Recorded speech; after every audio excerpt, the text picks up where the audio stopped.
Hello, everyone. Welcome to another episode of Tree Actions, the Human Forestry Podcast.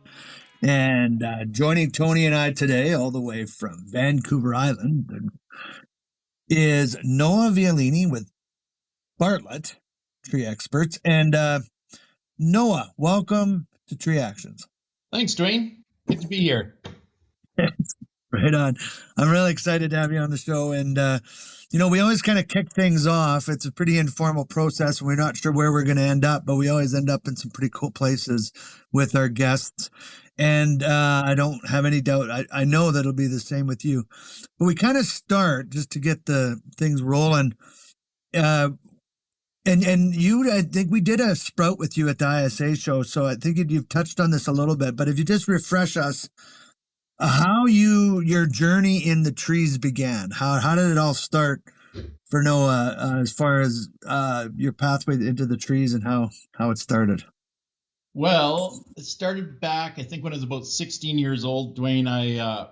My father's best friend, Steve Lush, and he was our hunting partner, so I hunted with him. I lived in Nelson, BC, in the interior of British Columbia, and I was very close to Steve, and he had a tree service, Mountain View Tree Service in Victoria, BC, here where I am. And I asked him, I was like, man, I'd love to work for you in the summer times. And so he's like, yeah, for sure, come down. So I think I was in grade 10 and came down in the summer, started working for Steve, and then learned to climb that first couple months. Man, you look back on it now, and it's like 2 months I learned to climb. I probably was a terrible climber.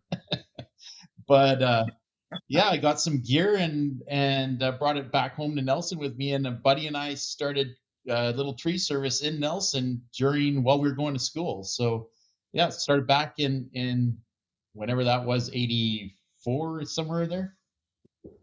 That was the start to it all. And so do you remember what your first climbing belt and what kind of knot you used and everything? Man, it was a Blake knot, and it was old line. And, I probably sound like a broken record from all these guys that you interview, because they're, we're spurs on everything, Dwayne. And wow. When we started using a throw ball to get the line in the tree, we had this big rubber thing with a loop on the end. And it was, you throw it and hope you didn't hit the limb, because it would bounce back at you at about 100 miles an hour. But that's when we started doing spurless, was with that big rubber ball in the trees. And it was really basic climbing. It was saws that didn't have anti-vibration. That's probably paying for a lot of that stuff now. And wow. And so I'd work every summers for Steve. And then as soon as I graduated high school, I came down and started working full time for Mountain View Tree Service. It was good times, man.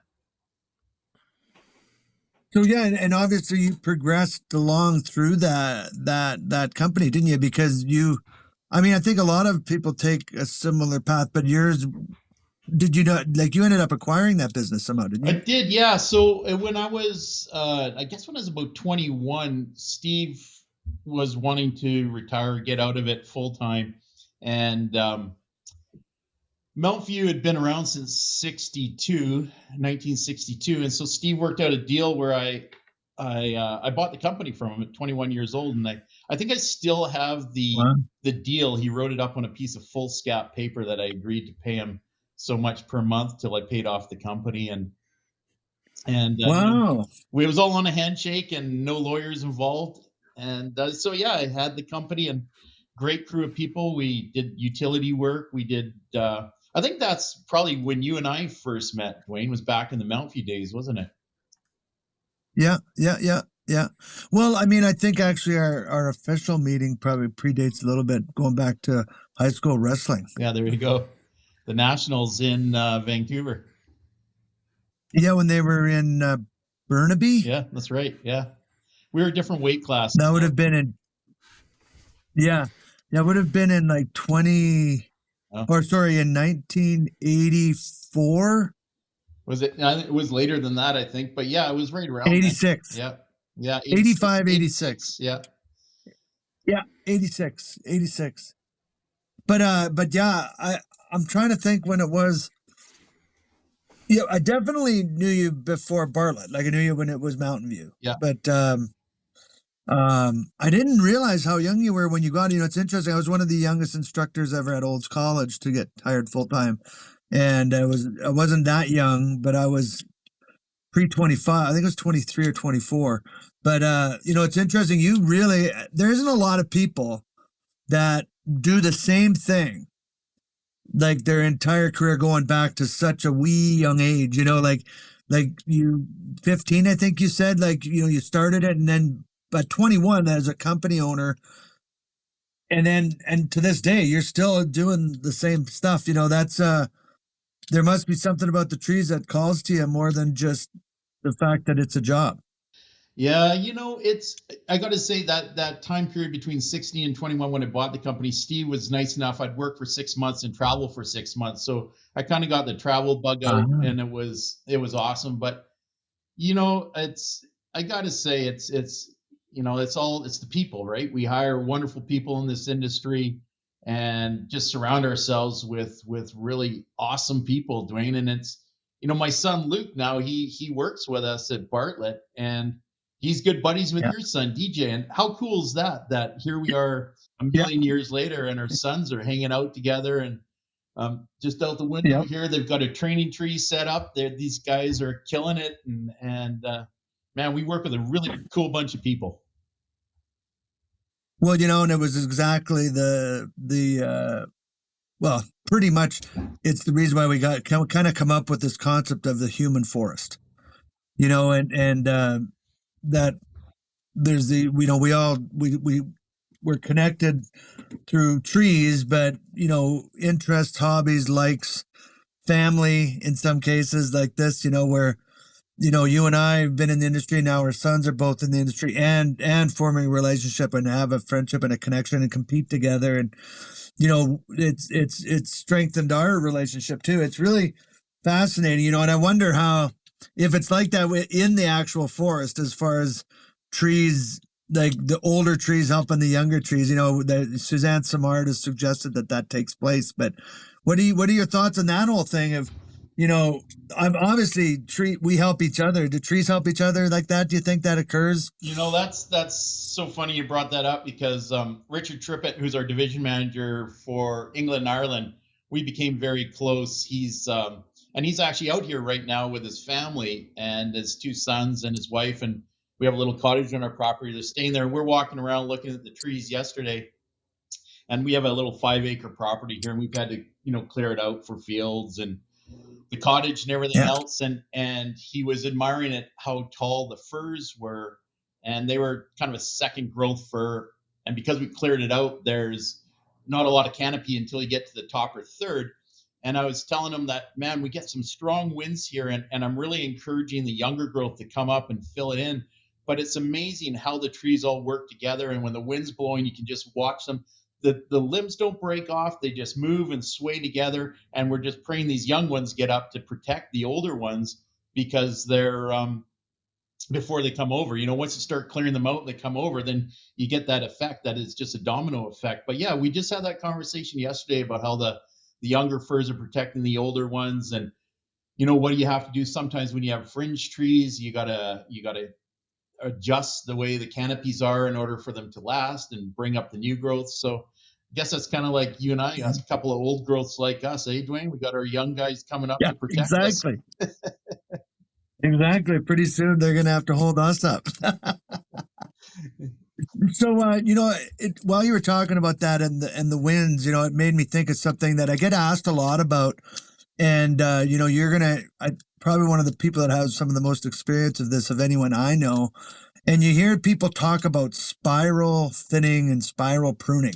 I mean, it's been a common practice for years, although I don't know how common it is anymore. And its effectiveness has been debated. Some say it's absolutely effective. Some say not.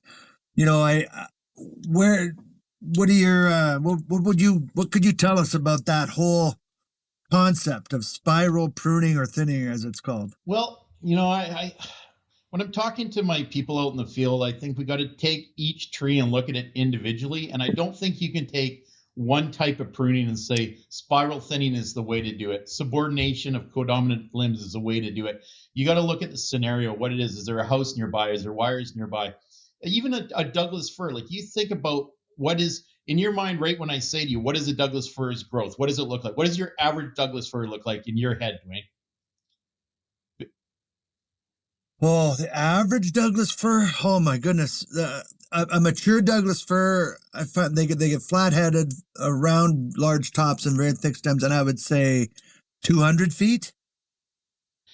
And but but a young one is quite tapered, pointy topped at 120, 150. Sure. So that's your average in your head, but it's so different when you're on the coast here. Like we get these Doug firs on the ocean that aren't that tall. They're maybe 60 feet, but you get a limb span of 50 feet. So maybe on a tree like that, wow, you need to reduce the length of the limbs so they don't break off if it's been cleared by it. We were up at Capilano Suspension Bridge with Richard the other day, and the average tree height up there is 220 feet. And they've got they've got bridges under, they have tourists under them. So maybe, we got to do some hazard pruning. Maybe if you take out a bunch of trees, you got to radial thin or spiral thin the trees that are on the fringe because now they're exposed to the wind. So I really struggle saying all Douglas firs or all Western red cedars should be spiral thinned or radial thin. Maybe some need the limbs need to be shortened. Maybe I have one on the property here. It was codominant stems, and they're big. The smallest of the codominant stems was about 18 inches.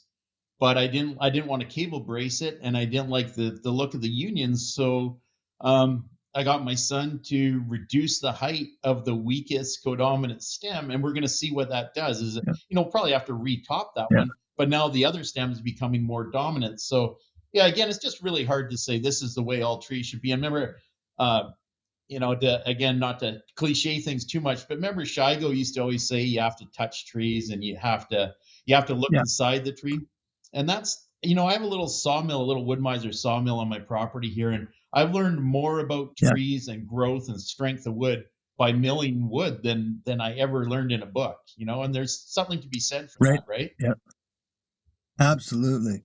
Absolutely. And I like your answer, and it makes sense to me, because trees are unique, not just the trees, but the location, because you mentioned, is there power lines? Is there then what are the targets underneath? Like those are all factors that have to be considered in, and I think it's the real thing that separates the urban forest, as it's been, started to been called, from the actual forest, or from the wild forest, and is that we're cohabiting, like we're cohabiting, and on the West Coast particularly, where you have probably the best growing conditions for trees in the world, the Pacific Northwest. I think if there was ever that's where trees came from, it's Eden for trees, and, temperate, mild, moist, it's everything a tree needs. And you have some magnificent species and such massive, as a result, such massive trees that have to cohabit with not only people, but everything people make and create.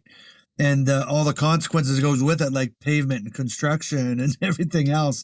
So there really is a case-by-case basis. And again, kind of like people, right? We're all, not one is the same. And I don't think there's one tree that's the same. So how could you apply an application to every single one that's the same? It makes sense.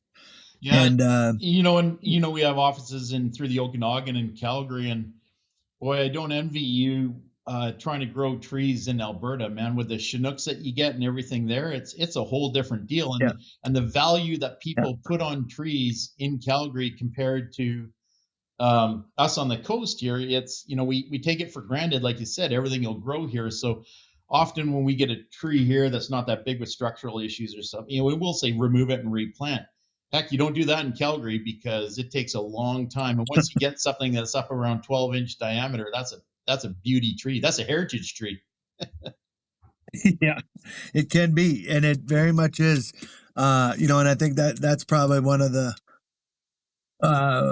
important factors to consider with a company like yours, where you're in such different regions. And, the same species of tree in a completely different location is not, it's not treating it in the same way. And I've been fortunate to travel and do training in a lot of different locations. And years ago, realizing that, there's such a difference in location, and geography.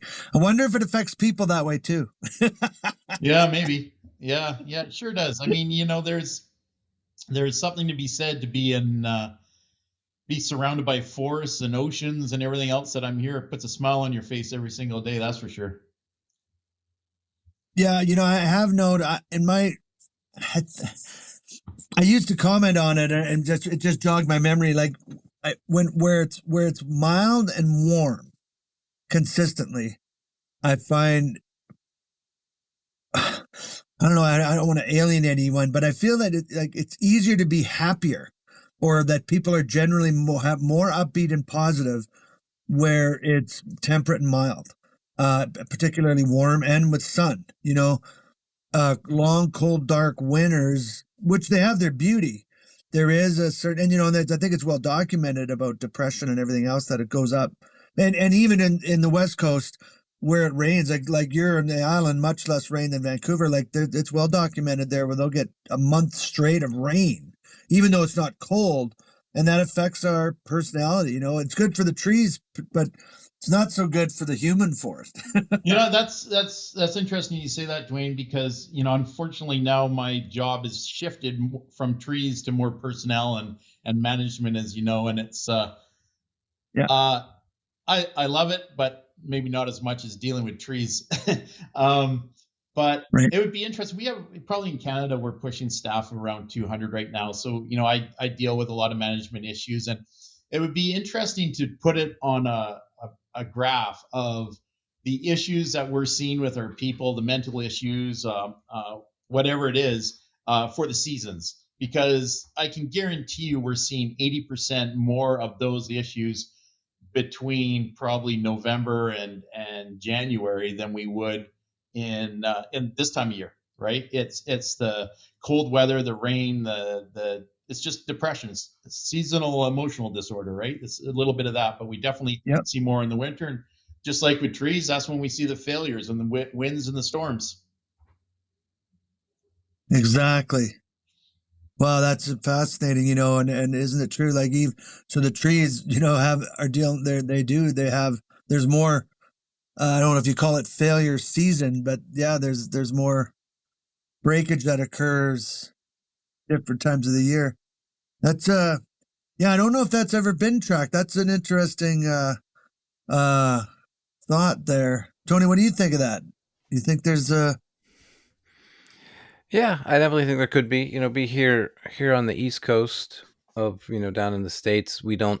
Our weather patterns aren't quite as consistent. We get winter, summer, we have all 4 seasons. I love it, but we don't have we've had winters here that have been extremely cold and snowy, and then we've had winters here where it's not gotten below 40 degrees Fahrenheit. So it goes back and forth. So one of the parts I love about living in this part of the world is if you don't like the weather, just wait 10 minutes. It'll change. But I get all 4 of them. But I definitely see that. And I think maybe there's a lesson to be learned there in people management, especially in tree care. That in the wintertime, it is time and a lot of tree companies, I think, do kind of shut down a little bit, kind of scale back the major operations as best as possible through the winter. Some of it's weather related. Some of it could definitely be personnel related. And maybe there is something to that, the old make hay while the sun shines. We'll prune trees while they grow, right? and let them alone the rest of the time or something. But it's not something I've specifically observed, but I think it's because where I'm at, our weather can be so invariable. We don't have those consistencies. Up by you, Dwayne, in Alberta, it's winter, it's cold. Down here, it's probably going to be colder than the summer, but we don't have that consistency. I can have 3 foot of snow for the whole month of February, or I could have rain. It's just hard to say. Well, the one thing I noticed from here that's the saving grace. While it can be incredibly cold, and people will, I'll be talking to someone, they'll ask about the weather, which is commonplace. That's what we do, and I'll tell them it's minus 35 or whatever. and they'll be like, "Oh, how can you even live in that? You know, how can you stand it?" But typically, when we have really cold, the colder it gets, the less clouds you have, and it is brilliant sun. Like, and with the snow on the ground, it's actually like so bright. It almost makes up for the cold.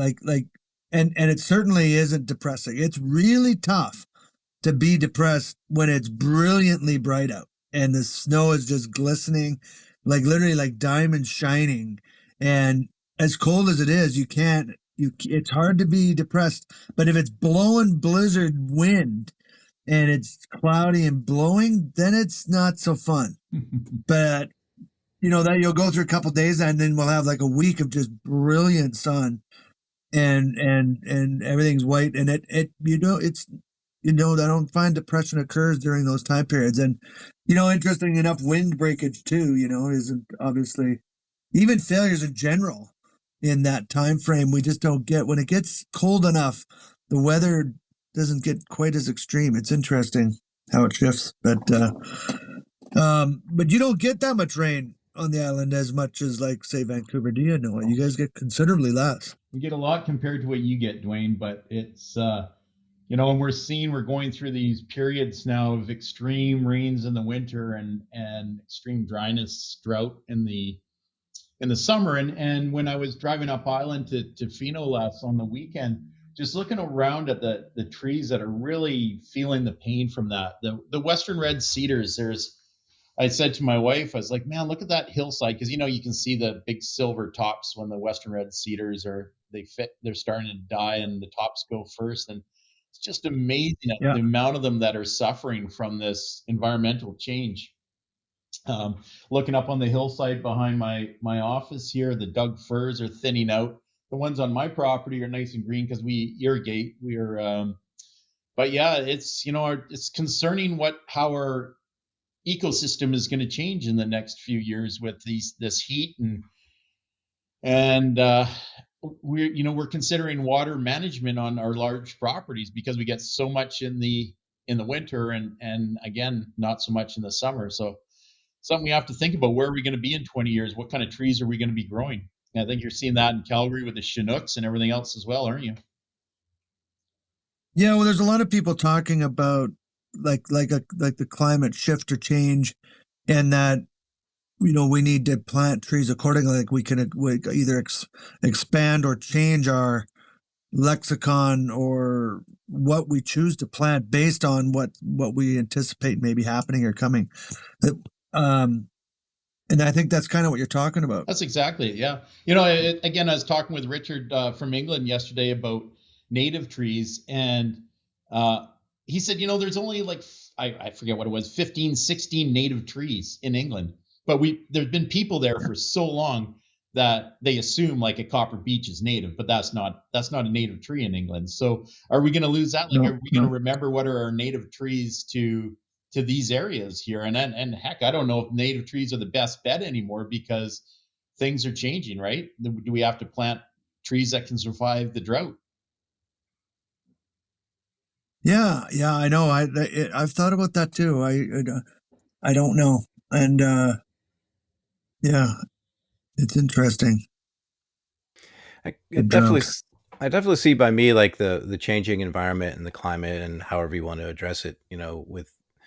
It's made people a lot more aware on a smaller scale, homeowners and stuff. And it's made them, we start to see people really, really interested now in planting trees, not just for the aesthetics of it, or I want a screen, or they're looking at it, from habitat management to, water retention to all these things. And I think it's really kind of interesting to see, before you just put in retention ponds because, you can only let so much go into the stream. Now they're putting in retention ponds that are, basically they're trying to turn them into swamps because you have to manage the water, right? It's not, here we're supposed to be, an inch a week, 4 inches a month.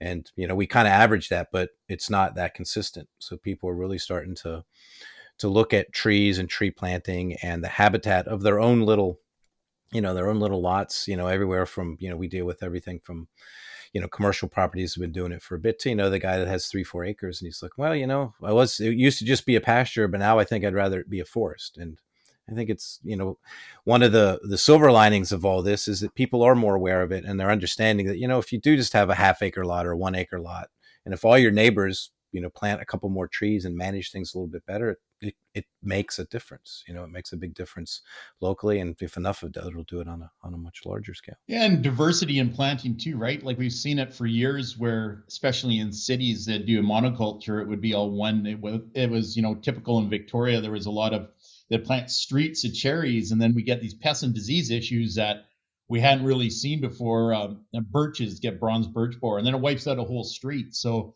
it's really great to see the cities doing some diversity in planting. It's not one species on all the boulevards. They're planting different ones. There's new ones being brought into the communities all the time. And I mean, the pest and disease issues that we see slowly creeping across the country are something we all need to be aware of and plant to avoid our complete forests, complete cities getting wiped out. Yeah.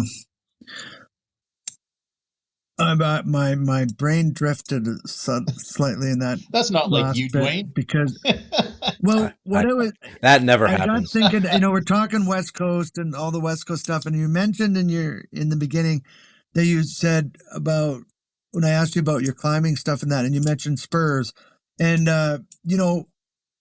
it's spur climbing's been like. Well, when you think of spur climbing, at least for me in Canada and my travels, I always think West Coast.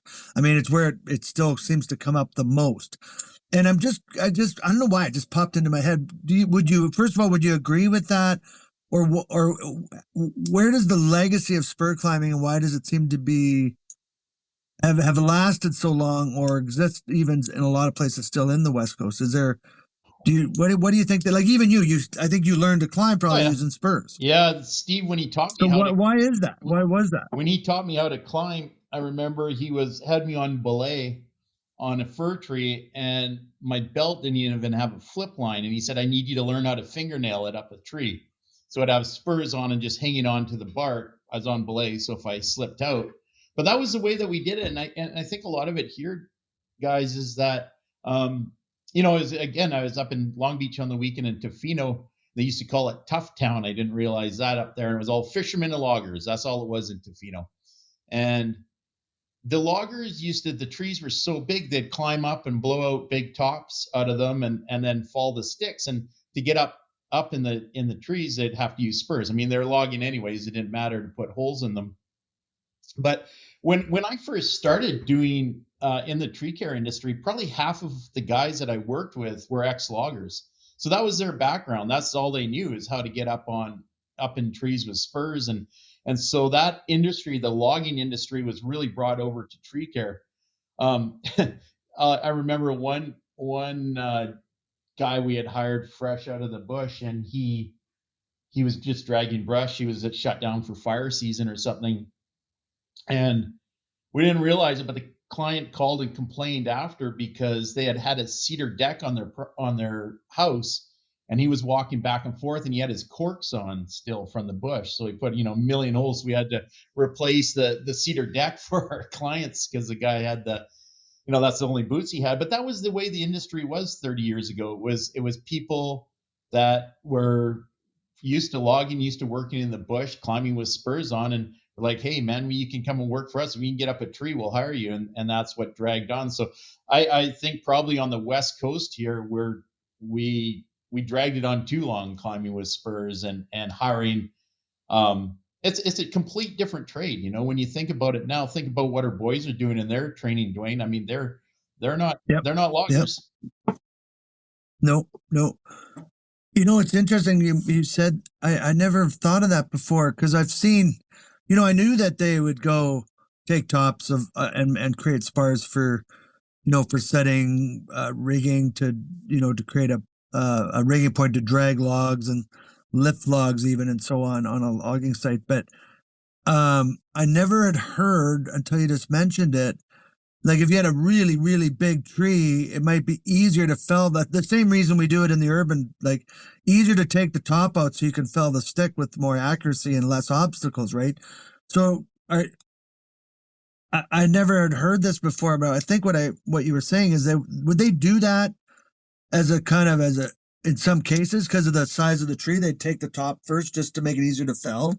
Yeah, and I think also too, so they didn't break the log, right? If you're following on some of these steep slopes and if you take the top out and you're just falling the stick, then you get more lumber out of it. It's nothing worse than falling a tree and it busting up when it hits the ground. So, and then in the later years here, when helicopter logging came in, they would take the tops out and the helicopters would pick them up. So I know a couple of our guys did that. They were select logging, right? So, I never did it. You probably know as much about it as I do, Dwayne, but I think they would, they'd take a top out, leave a spar pole, cut in from both sides, and the helicopter would bust it off and take it away, something like that. Yep. Yeah. No, definitely would do that. Yeah.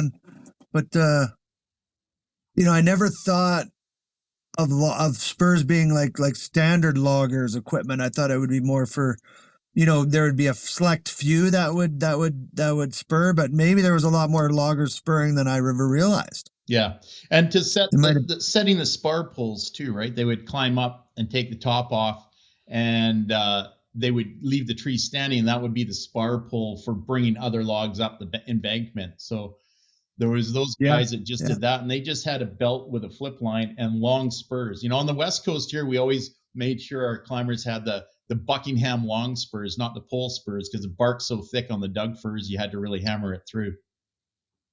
Yeah. No, absolutely.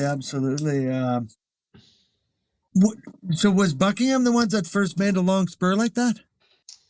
I think they were. I think there was. I think Buckingham. What I remember, they had an interchangeable spur, and then you'd always get guys that got spurs cheap from their buddy that was working for BC Tel or something, and they're completely useless on the trees. They're good pull spurs, but they're just about an inch long, so you never get through the bark on them. But man, you look around at the climbers now, and I know some of the guys, even there's in an office, there'll be 3 sets of spurs. The guys don't have their own spurs; they just use them for removals, and they're all doing spurless climbing. I look at the gear now, and it's so much closer to mountaineering gear than what I remember as tree gear, right? Never mind the saws and chippers and all the equipment where we're going with that. It's just it's making me feel old, Dwayne. You're making me feel old on this podcast. Well, it's funny. I started climbing in 89 or 90. And let me see, it would have been 90.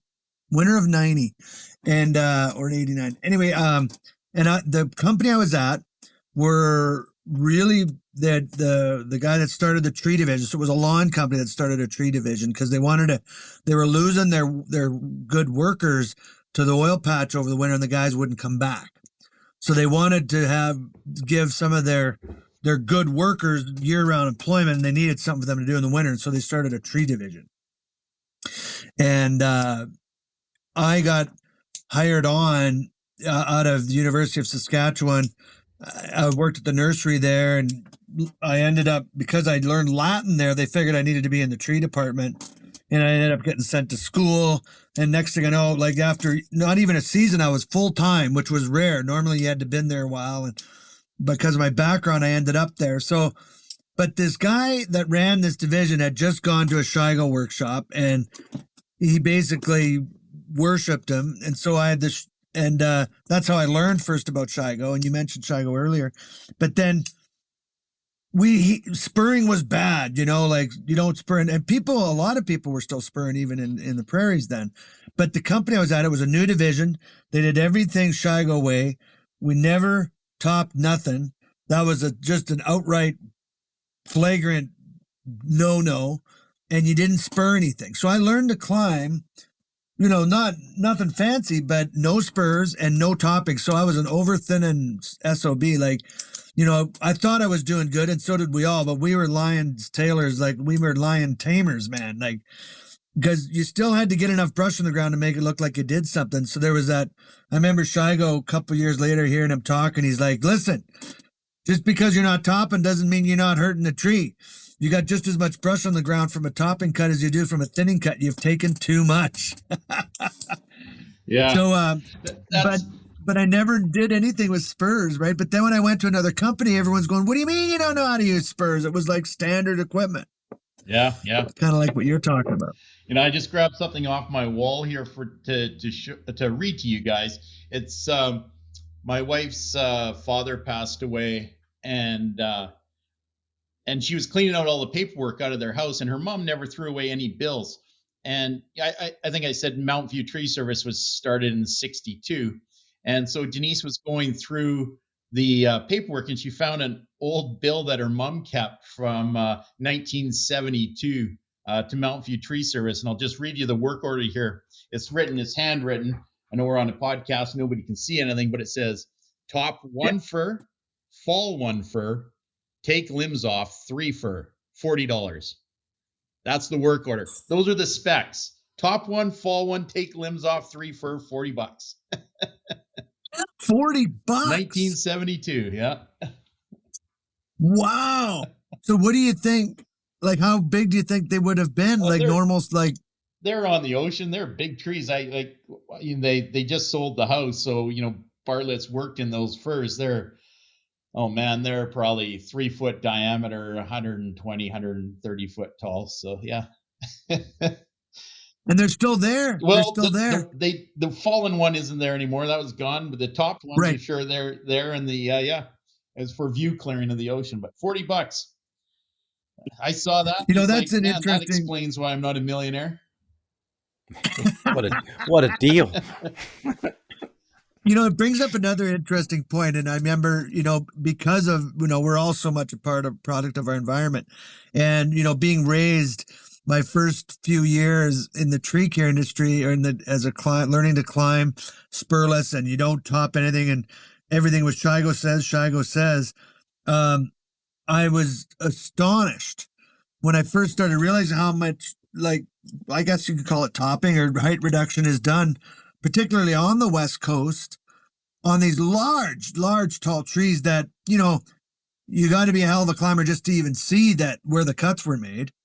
But then, having been up there more than once and realizing, they seem to, it doesn't have the effect that I was led to believe, that it's certainly not the effect a top tree on the prairies receives. Like, it's a very different, and conifers in general, they just handle it in a very different manner and live for like long time. And even the regrowth, the candelabras that develop, like, there is some management, but what is, you answered the spiral thinning by saying every tree's different, but, do you, like, it just because of height and views, there is a lot more, I guess they can call it vista pruning, but what do you have to say about that whole thing, the reduction or topping of firs for whatever reason? Well, of conifers in general. Yeah, this could lead down that whole path of it. They're a product of their environment, and if they're healthier, they're going to compartmentalize better than trees that aren't healthy. And same as humans, we can go down that pathway. But topping Doug firs is not a good thing. I mean, I've been up trees that I had topped, and I had been up them 20 years later, and you can almost tear out the new tops just manually because the decay's setting in, and we have the top growing up, the new tops, multiple tops growing on the side. But again, every tree is different. And arbutus, which, as you know, are common here, I got to say that when they're reduced in height, the new growth it looks much healthier than the old growth, and they compartmentalize really well if there's small cuts that are made. And that's a lot of the view clearing or vista clearing that's done here. It's often on arbutus because the view clearing happens on the coast, and that's where arbutus are predominantly growing. So you're making a lot of small cuts, and that new growth that comes up is the most lush green growth. They compartmentalize really well, especially small cuts. Maples are the same. Again, with Doug firs, what we prefer to do is let them get up and above your growth and then take off the lower limbs so you can see down around them but don't top them. So again, it's species specific, and it's trying to get people to buy into a little bit. You know what? A tree in your view, if we can get you some view of the ocean, it's going to be a better view because that tree is a beautiful thing that you're looking at. And that's how we have to get people thinking. But again, it's like when I'm looking at trees, Dwayne, in Alberta, the Okanagan, and Toronto versus on the West Coast, the compartmentalization, the callousing over of the wounds is so much better, and where we're getting that vigorous growth like we do on the coast here. Interesting. It, and I don't, I don't know that Shigo ever said like that. When he talked about topping, I think he was very specific, and I remember a lot he would talk about dosage. He said so much comes down to dosage, and when you mentioned small cuts, it's everything has to do with that, with the amount and how severe it is, right? And even the how much energy, when you're making smaller cuts, you're in more dynamic tissue that has energy throughout the entire stem, and therefore its ability to grow wound and compartmentalize just goes way up on any species, really. But that was always a big thing he would talk about, is dosage. So, and then kept balancing that in with the tree itself. And he would have loved, I know, because I got to know Alex pretty good, is the answer of every tree. Well, first of all, touching trees, like you said, and that every tree is different. You mentioned a couple of times about trees and people, like you met in reference to compartmentalization and how we deal with life and so on. Maybe we could just take a little bit of time and delve into that a little bit, like because we do. I often myself can think about how a tree could be like me, or where I really started thinking about it was John Gathright when he became ISA president, and in his acceptance speech, he was talking about Treehab that he formed, and I've heard him talk about more than once, where one of the exercises they do is have traumatized individuals go through on a forest walk, and they find a tree that they feel is like them, and then they talk about why that tree is like them, like if it's real twisted or hollow or broken, and they're able to talk about their trauma and the traumatic experience using the tree as the example.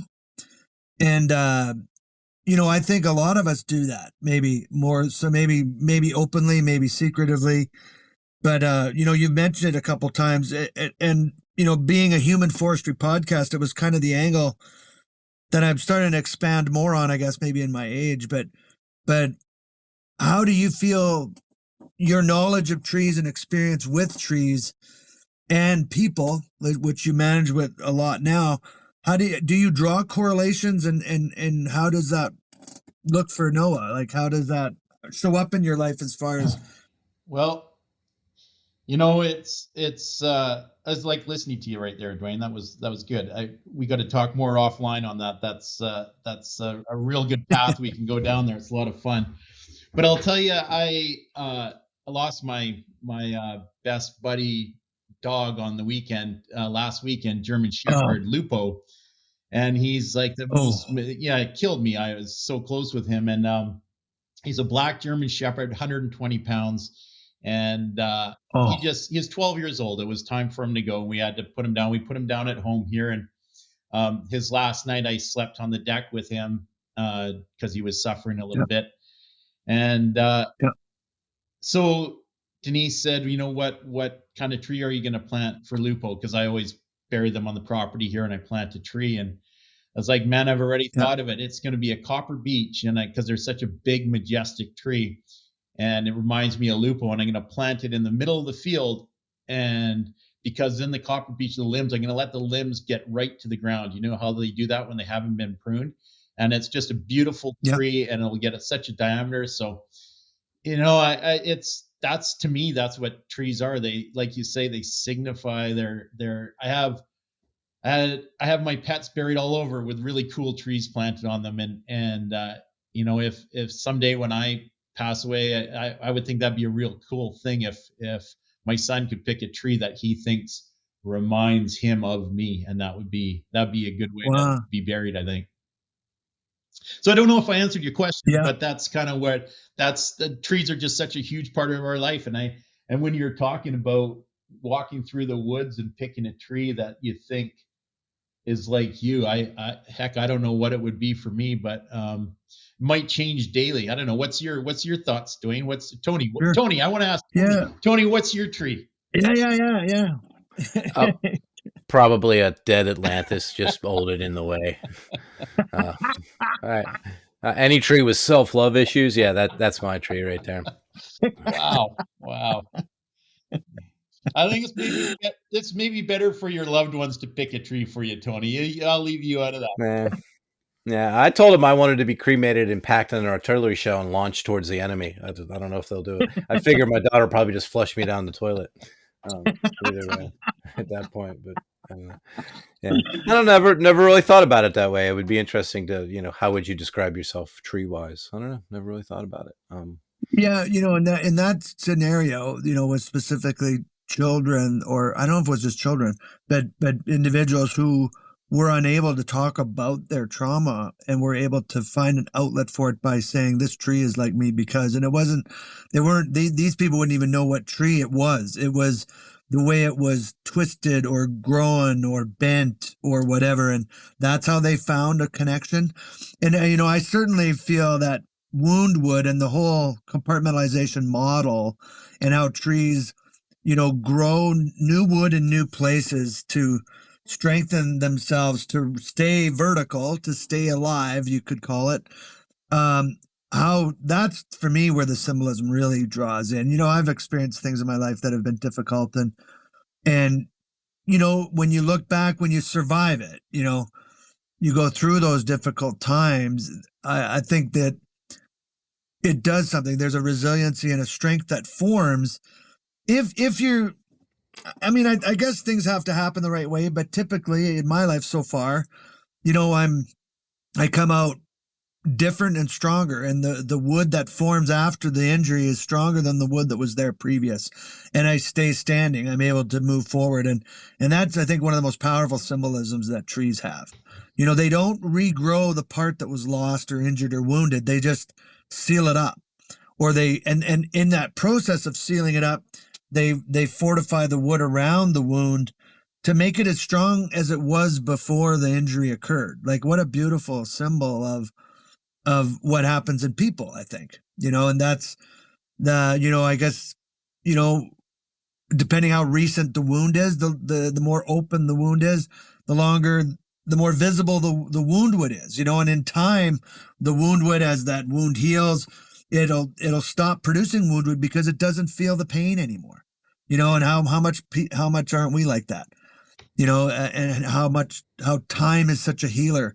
And in trees, very much so. I just taught a track course last week, and one of the things they talk about is how, recency. How recent is the site changes? How recent is the injury? How recent was the neighboring tree removed? You have a recent loss in your life right now, right? And then, I'm much more sensitive to that. We got a new dog a couple years. He's with us 2 years now, and he's just become so connected to me. It's ridiculous. And so when someone talks about losing their dog like you just did, it just, because I know the day is going to come, I'm assuming anyway, that I'll probably outlive him, but it's going to be one brutal day, difficult. And, now you have that recent, but you also have all the experiences that you can coalesce into the rest of your life, and you're going to remember it in a legacy tree. And I don't know that, I also talk too much, so I need to stop now. But that's the real, probably one of the most powerful symbolisms. And in my journeys, I've shared that with people that aren't tree people. They don't know anything really about trees, and I'll be walking with some friends or whatever, and I'll show them woundwood and say what happened, and they're like, "Wow, that's so cool." And how much aren't we like trees in that way? I think very much so. Our woundwood is built and designed to make us stronger. What would be cool, Dwayne, to kind of add on to that for you and Tony and me to think about that. Maybe when we go, we got to be like a nature log, right? When you walk in the forest here and you see these nature logs that are gone, and then these beautiful hemlocks that are sprouting up from them, and the blueberries and everything else. That'd be a pretty cool legacy for the three of us to think about, going away that way and being a nature log. And already, like we said, our boys are sprouting up great arborists, and Yep. yeah, let's go away being nature logs.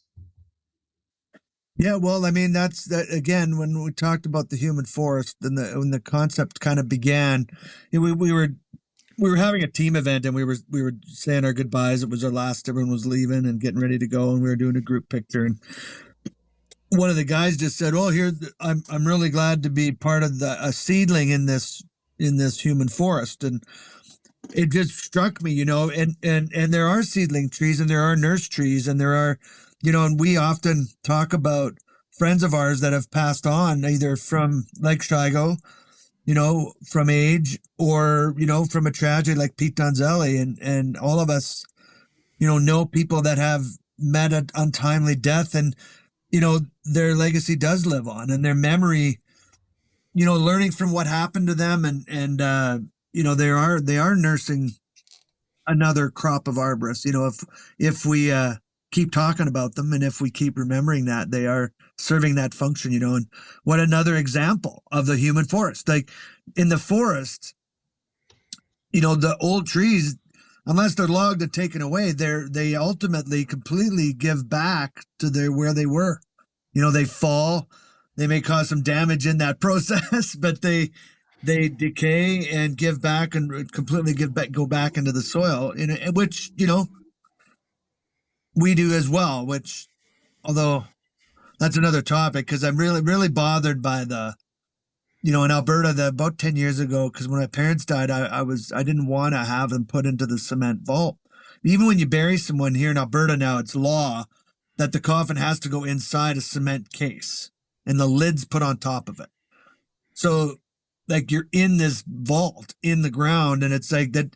To me, it goes against the giving back of my body going back into the earth, right? But they don't allow open graves like that. They used to up until 10 years ago, and now they don't. But that's why I'm thinking of cremation. But I'm getting back in a little bit in the weeds here. But absolutely, where our legacy and what we will continue to give after we're not here, I think certainly in our children will live on, and who knows in what other ways. Yeah, it's just, I think, a good way that we can all think about our life, right? Let's start that nurse log now. We don't have to wait till we're done. Right. Yeah. It is. I've talked about it a little bit before on podcasts with other guests too. There is a lineage to when somebody has planted a tree that continues on. Because I was, that was visiting some friends and went by the house where my dad grew up, and there's a bunch of horse chestnuts, buckeyes along the front that my grandfather had planted. My daughter and I had walked underneath those. And when you really stop and think about it and reach over and touch that tree, it's like that lineage goes on. And I recently just had a good friend of mine. He was a mentor when I first got into tree care. He passed away. Had some health issues, wasn't tree related. He had not been in the industry for quite a while. And this last weekend, we went up to his family home and had a celebration of life for him. He had passed away about 2 weeks ago, and he was wandering around the property with his brothers, and we were looking at trees that, my friend Pete had planted. And it was just it was an interesting way, to make that connection back to somebody that's a part of your life, because it's a growing thing too. It's different than a building or a rock or a bridge, or something, or a highway that they name after somebody when you name a tree. And I think the fact that it lives, it grows, and then it too will pass on, is important in that. We have, much like, we have our family dog was 15 years old, and in 2020 she passed away. And she's in the front yard now with a wonderful Kuza dogwood tree, and I hang a bell in the tree, and when the wind blows and the bell rings, it's just like the dog barking at me, and it's a wonderful, it's a neat thing. She's still out there, she's still a part of our lives, giving back, in many ways. And that tree that's there it's better than a stone or a rock or something, because that tree's going to grow and get big, into something different. And so there is that legacy I find very interesting on trees that, my family has planted or my friends have planted that are no longer here, that I can still go to that tree, and it's continuing on. Right. And it's I find that very not to, the pun is uplifting, right? But to be, it's interesting. And then I look forward to the day when those trees can be, large enough that I can climb them. See them from a whole nother perspective, right? Because that's always been the coolest part about being an arborist, a climbing arborist, is, we've seen trees from a totally different perspective. Most people don't see trees like a climbing arborist does. And that's a gift. Yeah, it certainly is an interesting industry in there. It I guess a lot of people go through it or enter it and leave, but there seems to be quite a number that do. I think there seems to be a time period if you're in it for 5 years or so, then you tend to seems to be a point where you're kind of stuck with it, where it sticks with you. You and you really like it. I mean, obviously, why else would you be doing it, right? You wouldn't be doing it if you didn't like it. All of us, right? It's fascinating. There's that whole thing too now, Dwayne, of these younger guys. I mean, I never thought of this when I was climbing trees, but these rec climbs that these guys are doing, our sons, right? They're finding, they're trying to find the biggest trees, and they're hiking through miles and miles of brush to find these trees and climb them. And they're not publicizing it or anything. It's just cool to them. Like you said, Tony, we're seeing it in a different perspective anybody else would. And it's kind of, I used to do a lot of hiking and mountain climbing. You do that with mountains, right? There's a mountain that I haven't climbed, or nobody's climbed it. I want to climb it, or want to get to the tallest one. And these guys are doing it with trees. I think Luke and his buddies just found, they thought it was the biggest Sitka spruce, and they went up and it was 3 stems, and it broke into another 3 stems. And it wasn't the tallest Sitka spruce, but I think they recorded it as the most wood mass of any Sitka spruce. So they found something to record. But that's a whole nother rec thing, right? Climbing trees. Who would have thought that that'd be a fun thing to do? And it's an interesting thing. How the heck did that? Like, what's changed, Noah, do you think?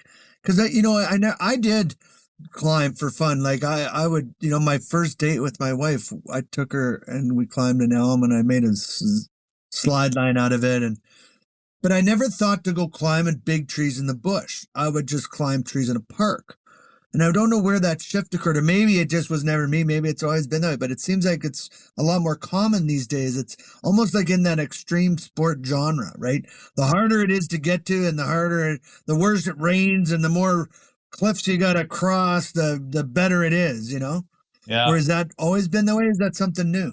Well, no, I think you hit the nail on the head there. The effort these guys are going to climb these trees, and they keep the location a secret, right? Because they don't want a million people going and climbing them. You've heard what's gone on in the Carmanah here. So many people go out and look at these trees that there's now root compaction by them. They have to limit the amount of people going there. So yeah, they fight their way, and they're using drones. Again, back when we were climbing, we didn't have access to things like drones and everything else that they're using to get up these trees, but they're finding the height of the trees through drones, and they'll do one, and then when they're up that one, they're like, hey, we saw another one that could be the biggest western red cedar or whatever it is, and marking them on maps. And it's this whole process of, it's ongoing, and it's apparently there's a 200-foot club and a 300-foot club, and all these things these guys have going on. So that's what we're missing out on. Okay. The curmudgeon in me tells me that they're not working hard enough during the week. I know. I mean, that's what the old curmudgeon in me. That's what I say. You guys aren't working hard enough. You're climbing trees on the weekend. You need to work harder. That's exactly right. But no billable hours when they're doing that. Exactly. Right. I know for me, working for a family business, I quit every Friday. So but I went back Monday. So on the weekend, I wasn't a tree guy. Oh, it's funny. Well, one thing that I guess is it,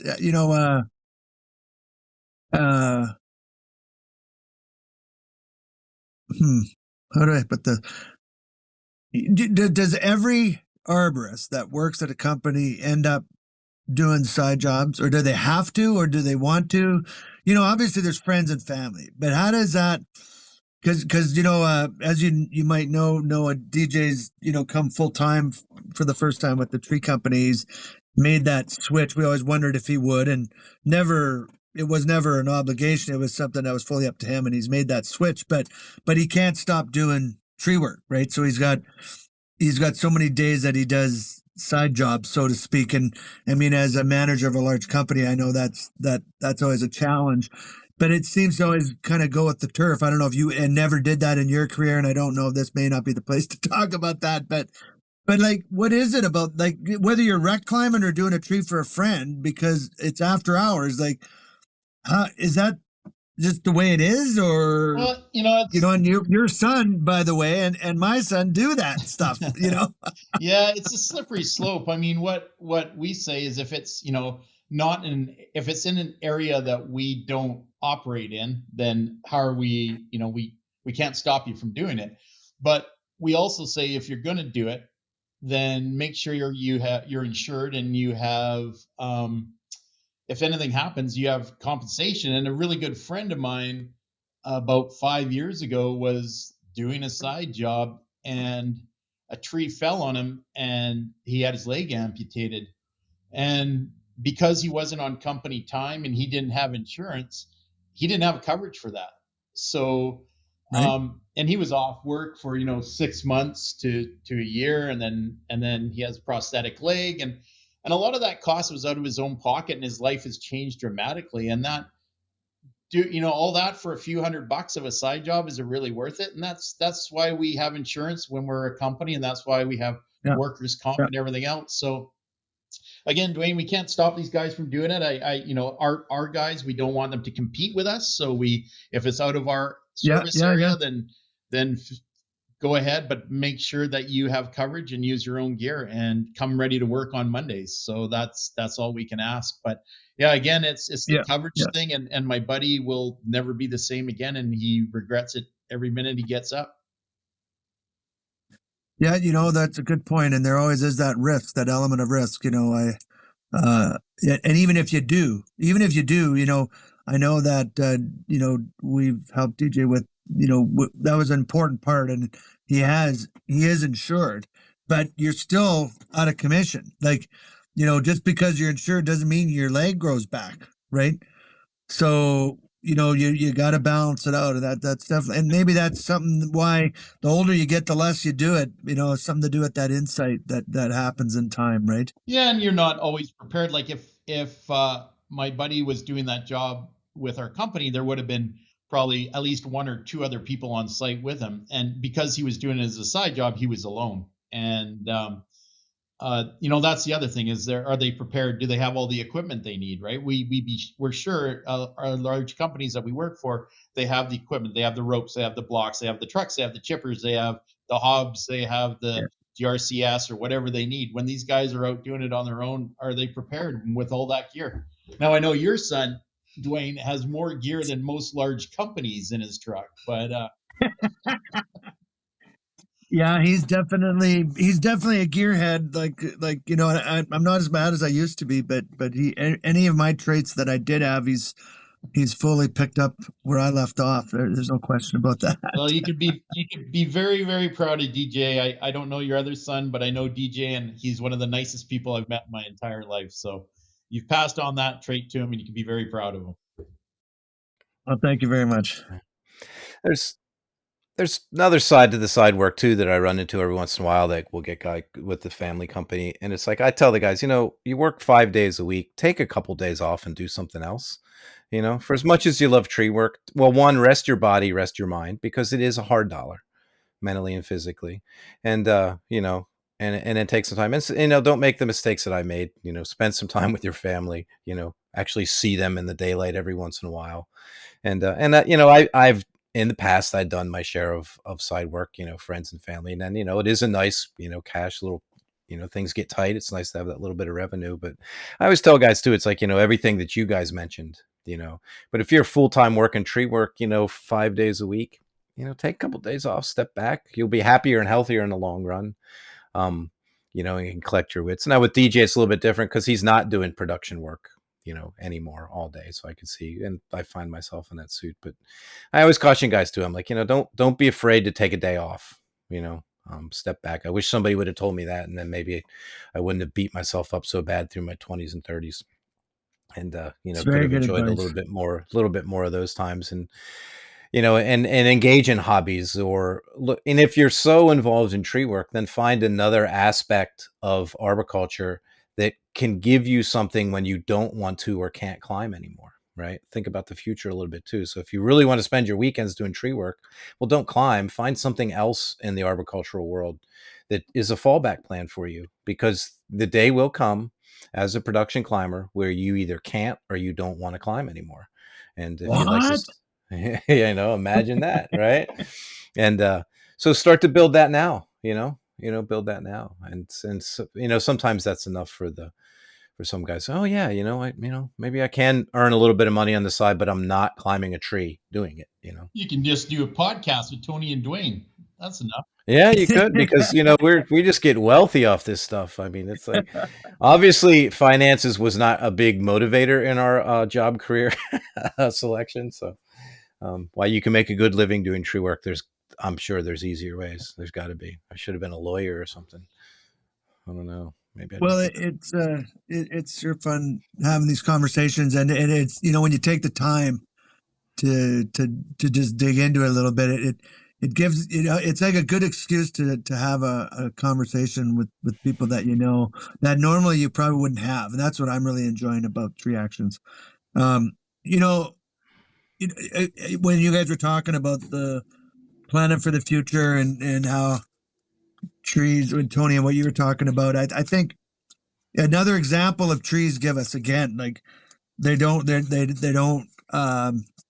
not in a real hurry, and they last a long time. I wonder how this whole concept of work and taking time off for yourself and resting, would a tree view that? How are they an example of that? Because I mean, they're photosynthesizing, I guess, whenever the sun's out. So I suppose you could call that working. How does a tree recreate or take a break? I don't know. That's or do they reach a retiring stage in life?